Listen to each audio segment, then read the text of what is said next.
Мюнхенская Бавария со счетом 3-2 обыграла Дортмундскую Боруссию в матче за Суперкубок Германии. Результативными ударами в составе победителей отличились Корентен Талисо, Томас Мюллер и Йозуа Кимих. У шмелей голы забили Юлиан Брандт и Эрлинг Холланд. Для мюнхенского Гранда этот Суперкубок стал 8-м в истории. Всего в 2020 году Бавария выиграла 5 трофеев. Ранее команда одержала победы в чемпионате и Кубке Германии, Лиге чемпионов и Суперкубке УЕФА.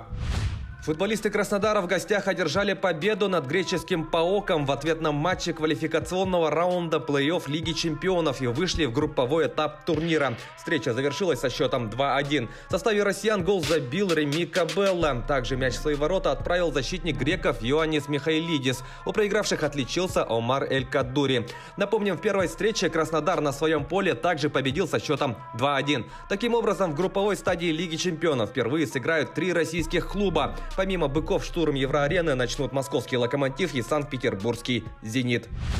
Российский футбольный союз признал нападающего питерского «Зенита» Артема Дзюбу лучшим игроком сезона 2019-2020. В минувшей кампании футболист стал лучшим ассистентом российской премьер-лиги, сделав 13 результативных передач. В гонке бомбардиров он поделил первое место со своим одноклубником Сердаром Азмуном, забив 17 мячей. В составе сборной страны 32-летний Дзюба провел 44 матча, в которых отметился 26 взятиями в ворот. РФС также назвал лучшего тренера. Им стал рулевой «Зенита» Сергей Семак. В прошлом сезоне клуб из Петербурга под его руководством стал победителем чемпионата и Кубка России.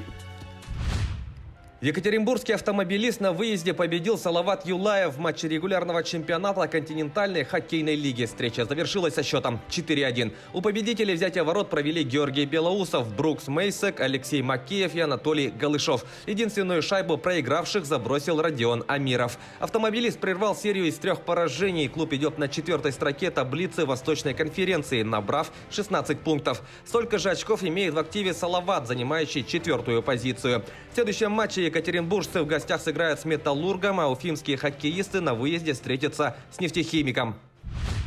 Российская теннисистка Екатерина Александрова выиграла у австралийки Астры Шармы в матче 2-го круга открытого чемпионата Франции. Турнир проходит в Париже. Встреча завершилась со счетом 6-3, 6-3. В 3-м круге соревнований россиянка сыграет с представительницей Украины Элиной Свитолиной. В рейтинге женской теннисной ассоциации 25-летняя Александрова занимает 31-ю позицию. На ее счету одна победа на турнирах WTA. На турнирах серии Большого шлема ее лучшим результатом является выход в 3-й круг. Итоги открытого чемпионата Франции будут подведены 11 октября. Перейдем к событиям нашего региона. 5 спортивных объектов подключили к системе электронного пропуска. Это стадион Туймада, плавательные бассейны Чолбон и Самородок, а также спортивные комплексы Модун и Дохсун. Как сообщает пресс-служба Министерства по физической культуре и спорту, данная система была разработана и введена совместно с Министерством инноваций республики в целях профилактики распространения коронавирусной инфекции. Сообщается, что следующими объектами, где будет подключена система, станут Дворец спорта 50 лет Победы и Республиканский шахматно-шашечный центр. Якутянин-феоктист Алексеев стал дизайнером UFC, об этом сообщает портал Сахады. Да, мы теперь официально сотрудничаем, но комментарии дам позже, как только анонсируем первые работы, заявил Алексеев. Талант графического дизайнера из Якутии всемирно известный промоушен заметил благодаря тому, что его работы репостили ведущие бойцы организации. Арта-феоктиста в своих соцсетях размещали такие известные бойцы, как Хабиб Нурмагомедов, Конор Макгрегор и другие. Таковы главные спортивные новости к этому часу. Занимайтесь спортом и будьте здоровы!